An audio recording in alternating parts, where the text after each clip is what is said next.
Welcome friends to the newest edition of Seahawkers What If, the most unique Seahawks preview show in the multiverse. I'm your host, Clinton Bonner. Come out and find me on Twitter at Clinton Bon. I'm joined by the one, the only, the great Brandon Schultz, and find him out on Twitter at SeahawkersPod. And of course, this could not be, it would not be, it should not be, it could not be, the whole thing already. Seahawkers What If we could not traverse Seahawks multiverse without the protector of this multiverse, and that is Mr. Phil Leidick. Gentlemen, 4 in a row. I'm ready.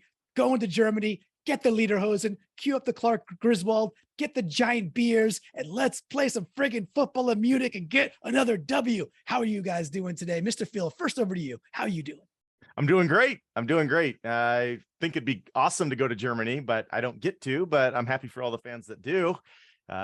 Should be a good game. I think there's a good chance of it being a good game. Never know what can happen with all the travels, but we got the advantage of going a day before them. They might run into other issues. So, first win is for us, right?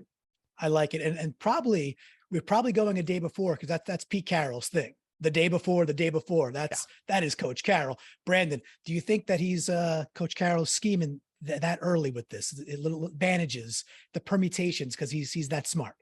One of the fun things about Pete Carroll is that he makes everything a competition. Yes. And so even when you hear him in the press conference talk about going to this game, he looks at it in a competitive aspect of how can I win in travel? How can I win in getting all of our logistic stuff set up? Not just how can I win the game? Like, he's looking at like all these little competitive moments on the way. And so if they can get there first, I don't know. I guess that's a win for him. Another way to compete. Sleep adjustment win. It's a sleep adjustment win, I think. I think Coach Carroll is probably one of the most magnificent humans about like gaming the airline point systems. He probably has like 72 credit cards. He does everything and he maximizes every piece of it, squeezes every bit of juice out of everything. But he prepares, and that's part of his preparation. You kind of get the vibe that if he didn't do that, he wouldn't feel as kind of complete and ready in his brain, and that somehow might matriculate to the negative. But we're not going to matriculate to the negative, Mr. Phil. No. We just won 4 in a row. We like to revisit the game previous. Yes. Since we're going over to Europe, I'll say it all kind of European previous. And we call that previously with the protector, where you go back and rewatch the Tampa game so that you can give us a little glaring of what did you see and how do you think it impacts this game going forward. So why don't you take it away and tell us Tampa, Rams, we get the lovely comeback. That's great. We want the Rams to lose, but there was a whole lot of football before those last 44 seconds. So what'd you see? That's right, Clinton. The overall team with the Bucs, kind of look into their stats. They should be doing better than their 4-5 record, at least according to Football Outsider. DVOA has them as 10th overall. They originally were projected by Football Outsiders to finish first, and they had the highest chance of winning the Super Bowl, according to them. But on offense, they pass a lot, and they take a pass on running. But they're 17th in DVOA, so right down the middle overall on offense. Their O-line is pretty bad in the run game. Held at least, in fact, during this game against the Rams, they held at least twice during the run game that I saw, and the rest of the time, it was just poor run blocking. Brady, of course, throws it a ton, and he throws a lot of hospital balls. So I'm surprised they don't have more injuries than they do. He throws it up where guys get whacked. Evans, he's been one of the best on third downs this year and historically. I think I saw he has 31 catches for first down this year, so keep an eye on him for that. White, he actually seemed to run a little better than Fournette, maybe because he was in on passing situations. He was still pretty meh. Brady usually throws very, very quickly, like immediately, like he drops back and it's gone. He's good against the blitz, and that's a big duh. Everybody knows that. Often the tight end in this game was solid in some key moments, and Fournette was, of course, involved in receiving. He was more dangerous in the receiving game. Godwin did little in this game, though I know he is a good receiver. Miller had a whole bunch of wide open, easy catches. Maybe that was scheme, but then he dropped a total gimme touchdown. Brady threw it 58 times in this game, but only had 1 touchdown. On special teams, their punter just kills the ball. That guy just rocks it. They did let Wabi Bagner get a blocked field goal, I noticed. And so we got to watch for that. On defense, they're 7th in DVOA, 5th in points per game, so no way around it. They got a good defense, constant penetration. Now, this could be because the Rams O-line is absolutely putrid, but Vita Vea is a monster, an absolute monster. Thankfully, D-Lou's really got his game up, so I'm hoping he's going to help with that. They did leave some receiving targets open for the Rams from time to time. I don't know if that was McVay or just some mistakes. Of course, number 45, White, their strong safety, is he's a masher. He's good in the run game. He's good in the screen game. He seems to have a good guess on what's going on the other side. But if it wasn't for Kupp, the Rams did nothing against this team. There was nothing dangerous the Rams did. And that could just be because the Rams are poor on their O-line and everything. But if it wasn't for him, they did nothing. They do seem really tough to run on, the Bucs, but that, again, could be the Lambs have a pathetic O-line. They're 13th in defense against the rush, 6th against the pass, so keep that in mind. They never gave up the edge the entire game, but apparently some teams have had some success up the middle. The result, they probably deserve to win this, but neither team looked that great, and it could have just been the way the two were clashing against one another. But that's all I have on that particular game. It wasn't really a fun game to watch unless you're a Cooper Kupp fan and you like to see Brady comebacks. Yeah, nobody likes those things. So not on this podcast, at least. So I liked it this week. Oh no, it was perfect for us for 44 seconds, right? We will take it. I think we were all, it was kind of fun too, the way it laid out with, we had won our game and, Brandon and Adam were just getting going with the instant reaction. And then we could just watch Brady go do his stuff. Right. And also I love the fact that McVay got a lot of heat this week, deservedly so, for how, tepid he was to kind of go for the win when they had the chance to not give Tom Brady the ball back. Like Brady could look like 45-year-old Brady for whatever the math is there. Give him 44 seconds and play soft. I don't know. Rams seem like they deserve to lose. I celebrated the entire collection. Brandon, I don't know about you, but I sitting across this side of the table, the pleasure was all mine. Yeah, it was a fun final 44 seconds because look, once the Rams defense stopped Brady on the what would have been the second to last drive, then you thought, well, shoot, yeah, all the Rams have to do is pick up a first down, the game's over. And somehow they find a way to give the ball right back to Brady. And here you go. You're just, as a football fan, like, give Tom Brady 45 seconds. And it doesn't matter if he's young Tom Brady or old Tom Brady. I think that he lives for those particular moments. And that's why I'm still a little bit afraid of this game because you don't want it to be so close to where he has that moment in the end. That's right. Agreed. Very good. Tom Brady's still Tom Brady. So Mr. Phil, with all that was previously with the Protector. Yes. Now we roll on to week 9. It's gonna be fun. We talked about the fact that 9:30 for me, 6:30 a.m. for you, 7:30 a.m. for you, Brandon, in Montana. Is that correct? Your mountain time, right? Right. So it's gonna be a fun. Hey, wake up with our Seahawks. Wake up with the 12s. We're gonna have some fun. So throughout the week, I was at my sink this week. Well, you guys needed that detail. I was at my sink. That's cool. I was putting away some dishes and I was thinking, I was like, I wonder what theme Mr. Phil's going to come up with, because we got so many, you got the Bucs, you got Brady, but this is Germany. This is, we're in Germany. So I have a couple, things that I think we're going to hear, but I'm ready to sit back and listen and understand what our theme is for week 9 on Seahawkers What If. So I'm going to grab my popcorn, Mr. Phil. You do you. Well, I thought it was cool each week grabbing my, paper and wadding it up and saying that's what was, and let's go to what if. But I couldn't even hear it come through, so maybe nobody hears me when I do that. I feel awesome when I tear it up and Nancy Pelosi my paper and then Kobe it in the little trash can, but that nobody hears that. But let's get to the theme. Let's get to what if, gentlemen. When traveling a mile of miles, and that's what we're doing here, 5,280 give or take miles. That's like a mile of miles by my math. Would you rather sail or fly?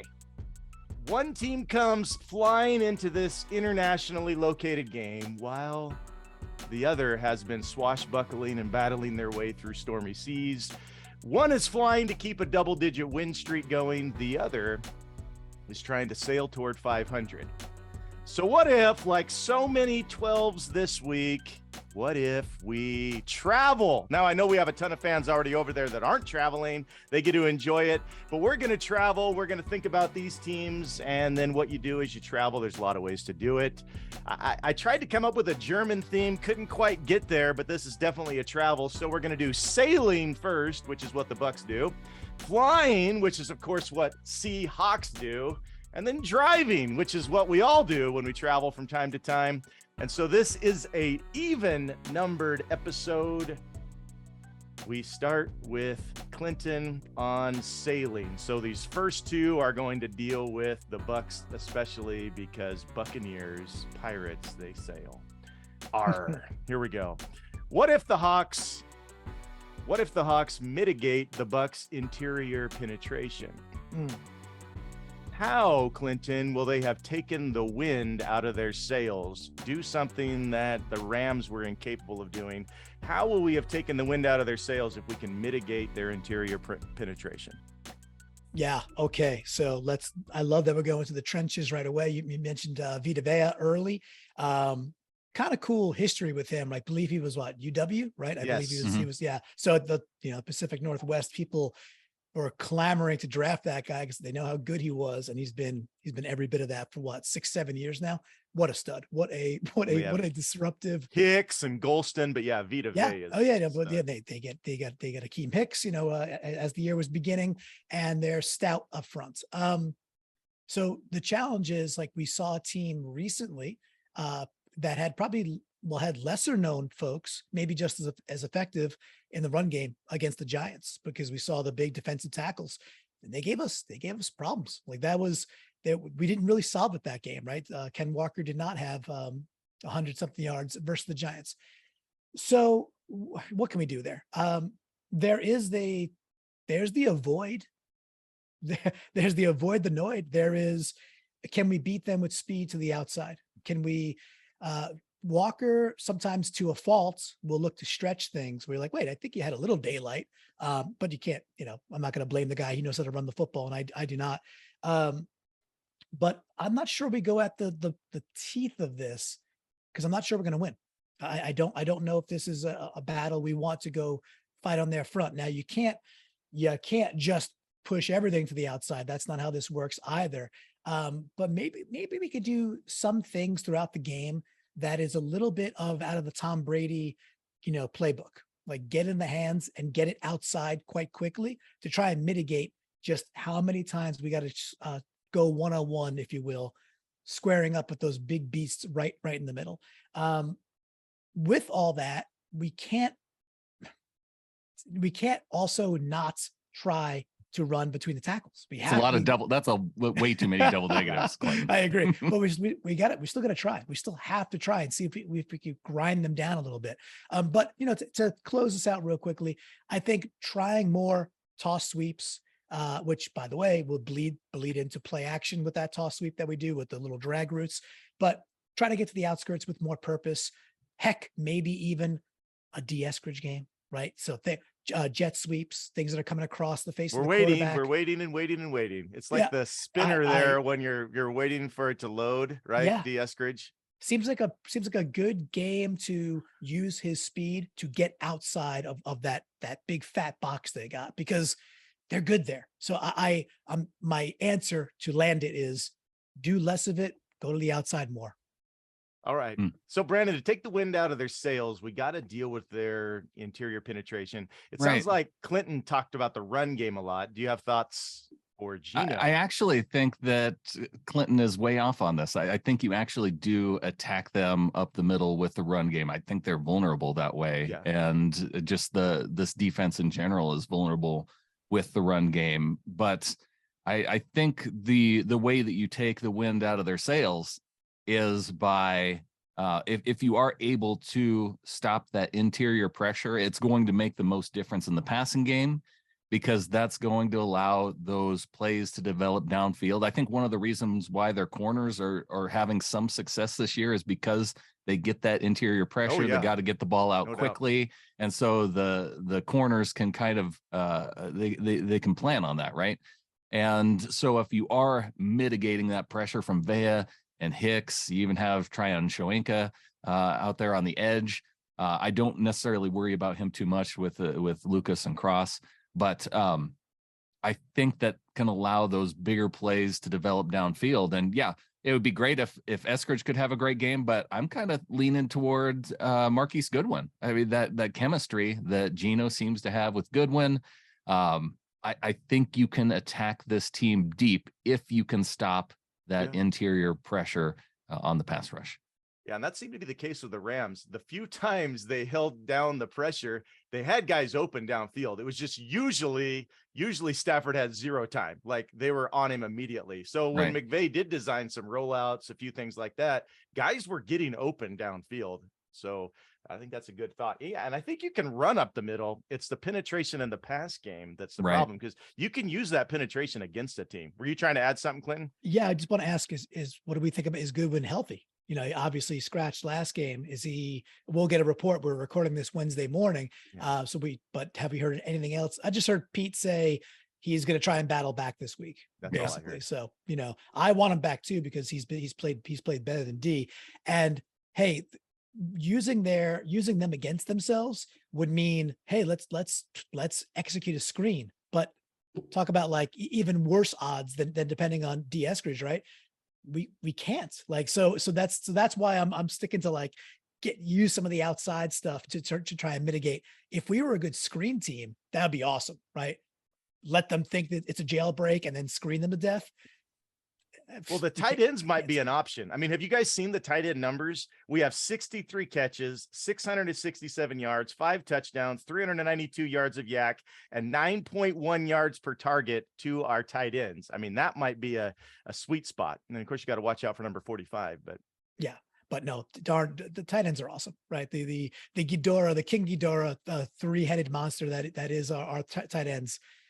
It's lovely. 13 personnel for the win. Love it. Okay, let's go to the other half. I'm going right to the strength. We're talking about sailing. I'm going right to the strength on the defense, their interior pass rush. The strength on the offense is the quick passing game. So, Brandon, what if our Hawks can affix a boat anchor to the Bucs' quick passing game? How will they do it? Or what else can the Bucs do on offense that you've noticed? Maybe you have other thoughts, but how could we deal with their quick passing game? Do you got some thoughts on that, Brandon? Well, I count on some of the players like Mike Jackson, who we've seen be really effective against the quick passing game. I mean, Woolen has been effective in general. But the thing about the Bucs is that they always find, and when I say Bucs, I mean Tom Brady. Yeah. He always is able to find that weakness in the defense. Like that's just what he's great at. And so he knows where the weakness is. He knows where he's going with the football almost immediately after snapping it. And so I'm kind of worried about how much a guy like Cody Barton's going to be on the field, how Jordan Brooks is going to hold up in the passing game, because it's those quick passes attacking the linebackers that I probably have the most concern about. Kobe Bryant, I would think that would be a potential target. So I'm thinking that one of the ways that they can do it is having the big guys up front getting their hands up early, because I think that Brady's going to be dropping back and doing the quick dump offs right over the middle.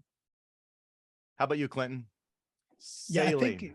I think it's getting the speed guys out there, right? Playing that big nickel, more safeties on the field, more DBs in the field. And the reason is because they're not running the ball. Like, let them. They have good runners. I think Rashad they do run the ball. They just always run it on first down for 2 yards. Right. And then it's pass, right? So and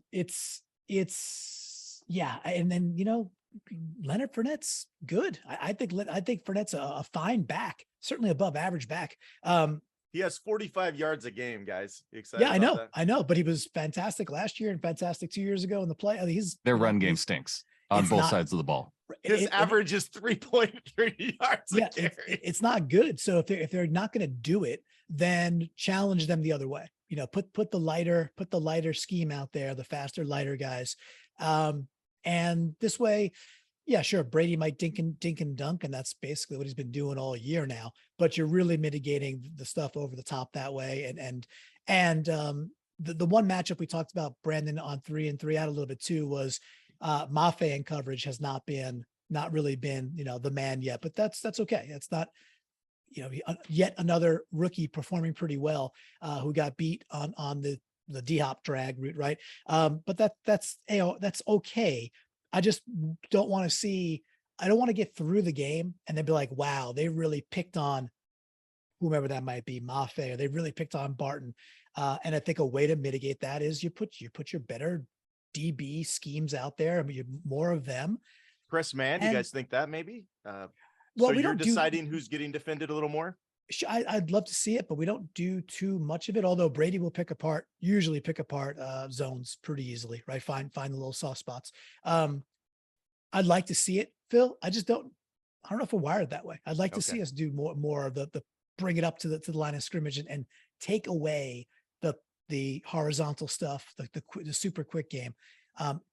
What I hope does happen is if we can cover fairly well, that we do end up getting some more pressure with just rushing 4, because that has been Brady's kryptonite for years and years and years, is getting pressure with just 4 people, and sometimes even 3. I hope we can get there. Quick too. Yeah. Oh, it's got to be super quick because the ball's gone, right? So under 2 seconds all the time. But Brady kind of takes away the blitz, right? Yeah. Because he gets rid of the ball so throws quickly. right at it. Yeah. He gets rid of the ball so quick that he literally says, okay, you could blitz, but it's not worth it. So we've never surprised by it. I mean, it's once in a blue moon. And to Brandon's point, they played 9 games. They have 35 rushes for a first down, where they've crossed with the 125 of them by the pass, 125 for first downs by the pass, 35 rushes for a first down the whole season.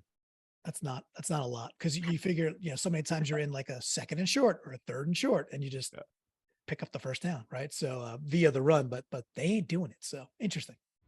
Okay, we go to flying now, which is of course to us Seahawks. Nice. We fly, and I don't want to say let's do that, but we fly. So this will be Clinton first. What if Geno can keep this offense flying against this quite good Bucs pass defense? What matchups do you like for us over in Deutschland as we travel a mile of miles to Deutschland? What matchups do you like against these Buccaneers? Yeah.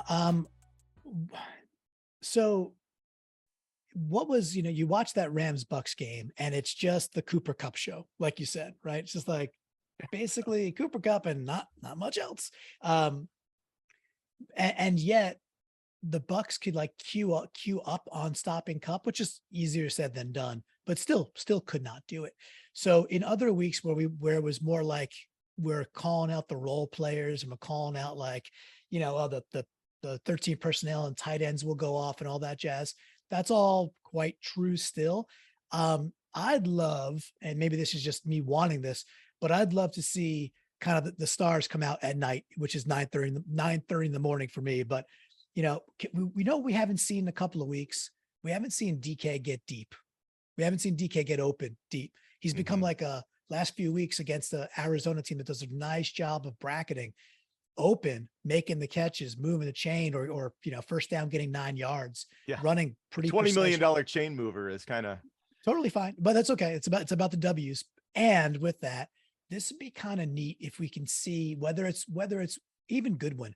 I want to see somebody get over the top on these Bucs. I want to see kind of like we did versus the Saints, right? Lockett got to that game.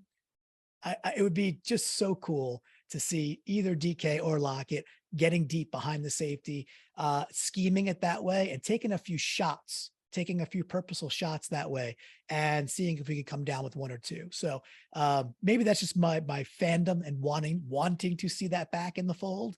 But I think the Bucs can got there a little bit. So your matchup is in play design, really, versus individual players. You're hoping Shane can get something over on Mr. Bowles on over the top. How about you, Brandon? What matchups do you like for Geno to keep this offense high flying?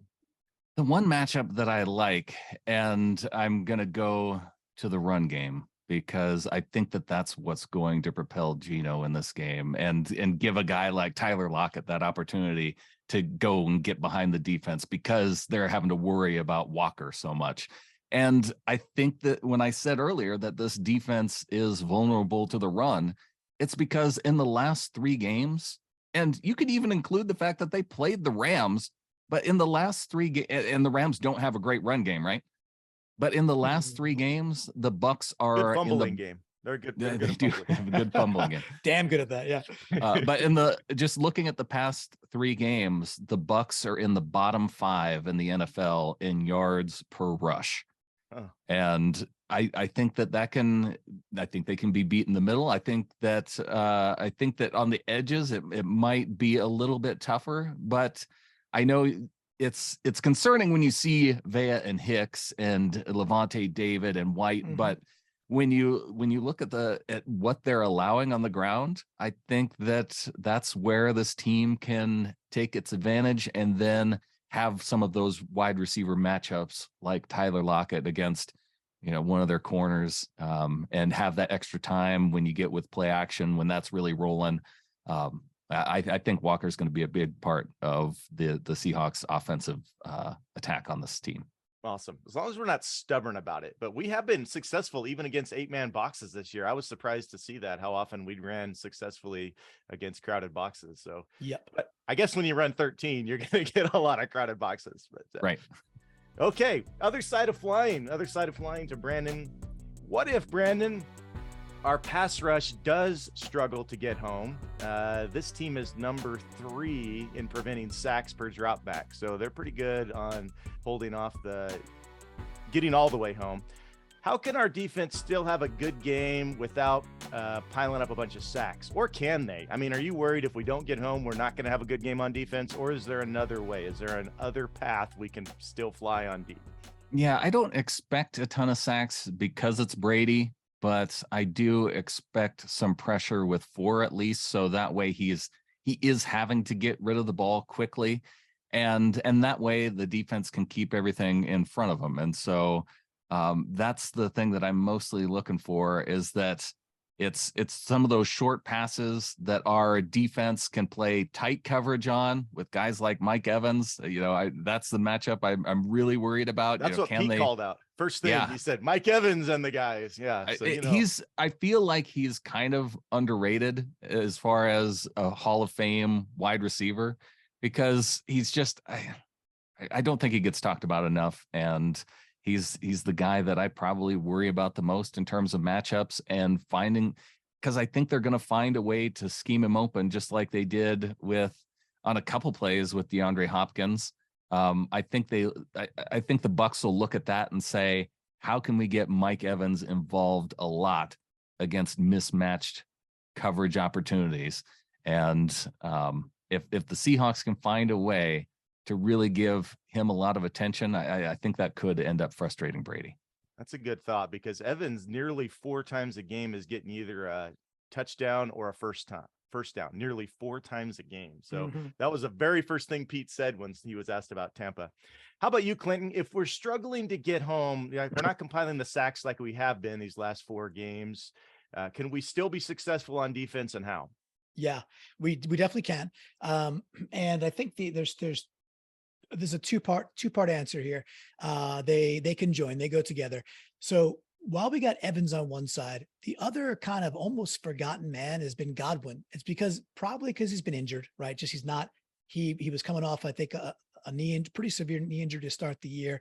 But if we dial this thing back 2 years ago for the Super Bowl year, it wasn't just, Evans is kind of like steady Eddie, which, Brandon, to your point, he almost gets knocked for, right? Because he's just so good. Oh, right. 10 more touchdowns, 10 more touchdowns, 10 more touchdowns. And I do think when it's all said and done, he's putting together a gold jacket, a resume. And Godwin has become like, remember when Juju Smith-Schuster year 1, Pittsburgh was amazing, big plays, all that stuff. And then he just became like a possession guy. And then he ended up on the Chiefs, and he's kind of just like a lot of receptions, possession guy. That's what Godwin's become. So if we see Godwin somehow kind of breaking that mold and getting open downfield, that'll be a big yellow slash, red flag. Like, ooh, that's not good. He has not done that against really anybody yet. With that, Godwin's a big body. He's going to get plenty of touches. So the part 2 of this answer is we got to tackle better. We did not tackle well last week. And that's been the one thing that's kind of showed up a little bit, a little bit of a wart, even in some of the cleaner games, is our tackling. Even when Arizona decides to throw the ball forward 2, 3, 4, 5 times in a single play, and the refs don't see it for some reason until almost the next play, we still were tackling poorly. So the combination of how many times they're going to throw, how many times they're going to attempt to get to pretty big bodied receivers in space with the ball with some blocking, we've got to have one-on-one tackling that steps up and mitigates them chain moving on things that are like 7 yards thrown behind the sticks. If we do that, we probably win this game fairly handily. If we don't do that, the Bucs hang in and we probably lose. That's a great point, Clinton. I mean, I don't know if you knew about this as you were saying that, but this team has 1,200 yards of yak. And while Evans has 44 catches, Godwin and Fournette both have 42. Almost all their yards are on yak. They're inconsequential. Fournette and Godwin make just as many catches, but whereas Evans catches them, he's at the sticks, he goes out. Those two guys, if you don't tackle them, if you do tackle them, they're doing nothing because they're inconsequential at the catch point. So, but they're big guys. I mean, to that point, right? Mike Evans, big wide receiver. Julio Jones, big wide receiver. Out of the backfield, Fournette, just a big guy, and then you have Godwin, who's kind of the shifty guy, right? But both Godwin and Fournette get all their yards on yak. Yeah, and just to kind of pile on from what we said a little bit earlier too, it's like, and if we put the lighter teams out there, like the more DBs out there, well, then we got a swarm. Then you've but you can, because you've got your lighter framed guys out there. They're not all Ryan Neal that we wish they were. But you get the point, right? This would be a fun game if we see some swarm tackling. We see 2, 3, 4 dudes stopping a guy 1 or 2 yards over the line of scrimmage. There's going to be a lot of opportunity for that. So if we see that in the first quarter, that's a good sign. I'd like Neal to be the finisher guy. I don't want him going up and smacking Fournette all by himself over and over, because Fournette hurts some dudes. And I would like Cody or Brooks or somebody be there first so that Neal can come finish him off. I just hate to see where there's a whole bunch of Neal and Diggs having to whack into Fournette by himself. That would scare me a little bit. Yep, he's a big boy. Okay, last category, driving. Everybody drives, right? And let's talk about some drives. We're about halfway through the season. We got some ideas about drives. This one go to Clinton first. What if the Buccaneers can get some dangerously effective drives going against us? We kind of talked about this a little bit, but who do you see being responsible in this matchup? And maybe you want to talk about Hawks a little bit, maybe trenches. We've been a little bit everywhere, but maybe there was some crumbs left on the table that you want to get at. If they're having some dangerously effective drives, who will be responsible? You can go either side, Seahawks or Buccaneers. Yeah, I'll go. It'll surprise the crap out of me if they can run the ball well, because they have it, and they're not doing a lot of it, and they're not doing it very effectively. However, there's like so much noise about the fact that Brady threw the ball 58 times, right? Like there's a lot of chirping going on about that. And I think you got Todd Bowles, a defensive coach who probably is a more cut from the cloth of like a Pete Carroll mindset: play good defense, control the ball, run the ball. Leftwich, who, OC, but really then you got the guy on the field anyway with Brady. That's, the on-field offensive coordinator anyway. I would not doubt if they at least attempt to run the ball a lot more. So if they're being effective with, and that might be more Rachaad White, because Rachaad White has looked like he maybe has a little more pop, a little more, certainly less tread on the tires, much younger guy. Is this the game? Like if I'm watching the Bears, you're sitting there going like, holy crap, give the ball to Khalil Herbert more. He's better than Montgomery. If I'm watching the Cowboys, holy crap, give the ball to Tony Pollard. He's better than Zeke. Will we get the game where Tampa experiments a little bit and Rachaad White gets a lot more touches? And can he be more effective? That would be the way that we're a pretty good defense. And no doubt. It's going to be tough, but if I'm Todd Bowles, I'm probably saying, hey, throwing the ball 58 times with Tariq locking down one side and the speed they have out there in Seattle, that's not going to be a good recipe to win. The Rams are slower defensively than we are. We're faster. So that's how I would do it. But I also think it's a way that they could be effective. I don't think they're going to be terribly effective in general. We'll get to our scores later. Yeah. But, Rachaad White, more touches. If he's sitting there 15, 20 touches, then I think they have a shot at moving the ball more effectively. All right, Brandon, there's some dangerous glimmers from this team. Where do you think, if they're getting some drives against us, where do you most fear that potentially coming from? I go back again to Mike Evans. If he's the one who's having a big day, then I think it's going to be game over for the Seahawks defense. Now, if they're locking him down, if they're locking down Julio Jones, and it's Cameron Brate getting some yards for their team, it's weird. It's been kind of a negative correlation of when Tampa has good Cameron Brate tight end games, they've been losing. So I'm hoping that that's what the Seahawks can do, that they can lock those guys down, and that, maybe Brate has a nice 60, 70 yard game, because historically for the Bucs, if that's the guy that they're having to go to, it's not working out for them. And so I am counting on the Seahawks defense. Yeah. Otten was more the problem against the Rams than Brate. The Hawks have been good this last few weeks of figuring out who the guy is to eliminate. That's amazing. It's been a while since we've been like that. That's been fun. That's been the success. I mean, as much as we can pile it on Geno and heap the praise upon him, the success over these last few weeks, I really have to give it to the defense for being as good as they have. Now it's kind of a 1A, 1B type situation. It's because the offense has been there all along, except against the Broncos, right? Right. The offense is it's just been the defense meeting up to it. Yep. And Phil, to your point there too, that guy, Cade Otten, right? It's not a household name yet, or maybe never will be. However, Brate's dealing with a neck injury. Is that right? why? So he was out last game, and Otten played, and I think he's the guy who scored the game winner, right? So and he had a few key first downs in the game. He's very able-bodied, and regardless of who's out there playing tight end for a Tom Brady team, a tight end's gonna get some love in a Brady processing, CPU standpoint, right? It's like no, yes, throw the ball. But again, I will take a Cade Otten game too. Yeah. I mean, when you look at the last game against the Rams, Otten was their leading receiver. They should have lost that game. I mean, if Mike Evans is going 5 of 40, Julio Jones 2 of 28, Godwin 7 of 36, a lot of catches, but not a lot of yards after the catch. I'll take Cade Otten's big day too. Yeah, the Rams looked good against stuffing the yak better than other teams have. Let's go to the other part of driving, the happy part of it. And so this one, we'll start with Brandon. What if we talk about some good drives in this coffee and cereal football game, right? We're sitting there having our coffee, cereal. Give us the kind of drives that will mean really good things for the Hawks. And let's focus offense here. I had it either way, but let's focus offense. Some kind of drives where you're feeling this is good. For me, this is something unique as a fan.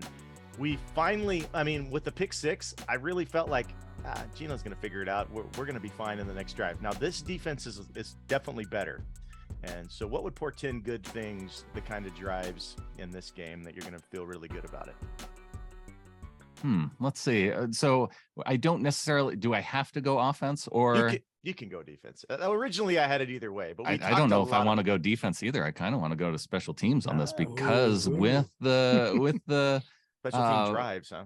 Well, I'm thinking about getting good starting field position, because I think it's going to make it a lot tougher on the offense if we're having to go 70, 80 yards or those long drives, or you brought up the Bucs punter kind of crushing it this year. If he's pinning the Seahawks back inside the 20, we haven't seen good things happen to the Seahawks when they're pinned back inside the 5-yard line. So I'm really hoping we get a good special teams game so we can get that good starting field position. We don't have to do 70, 80-yard drives. It's more in that 55-yard range, and then they can close it out inside the red zone. But DJ Dallas, whoever ends up returning kickoffs, if it's Eskridge out there, I want to see some good starting field position. Very good. How about you, Clinton? Say we get 9 or 10 drives. Brandon's gone with good starting field position. What would you like to see from our offense against this pretty good defense? Yeah, no. So I'll answer, and then I also want to call something out about the Bucs, and I want to ask you guys a question too. My answer is, I think it'll portend. I think I'm using that word correctly. It'll be really foretelling and real nice if we are converting on second down, and we're not finding ourselves in 3rd and 7, 3rd and 14, 3rd and 11. Gino and Tyler had that gigantic conversion where Gino stood tall, fired a bit of a murder ball, and Lockett got that one and kept the, got that drive going. What a huge play. There were a couple like that. 3rd and 4s, 3rd and 3s all day long. That's your manageable. And if you're in field goal territory, that's probably 4 down territory anyway, right? If you're at the opponent's 40, all good. So if we see ourselves not in so many 3rd and 7s, 3rd and 8s because we've converted on second down, that will be like, wow, we're humming. Like we are or even first down, right? First down run, 11 yards, first down, drag route, 12 yards. That'll mean to me that we're really, really firing on early morning cylinders. And the Bucs defense is good. However, I want to run through this with you guys real quickly. So week 1, they play the Cowboys. Okay, it's week 1. So whatever. Like, I don't think the Cowboys are a dynamic offense anyway, and it's week 1. Then the Saints, the Panthers, the Chiefs, they give up 41 to the Chiefs, the Falcons, the Panthers, the Steelers, the Ravens on a Thursday night, they give up 27 to the Ravens, and then a broken Rams team. So yes, the DVOA is what it is. Against the Chiefs, 41, against the Ravens, 27 on a short week. Yeah. Are we more like the Chiefs and Ravens, or are we more like the Steelers? And I think the answer is pretty obvious. Yeah.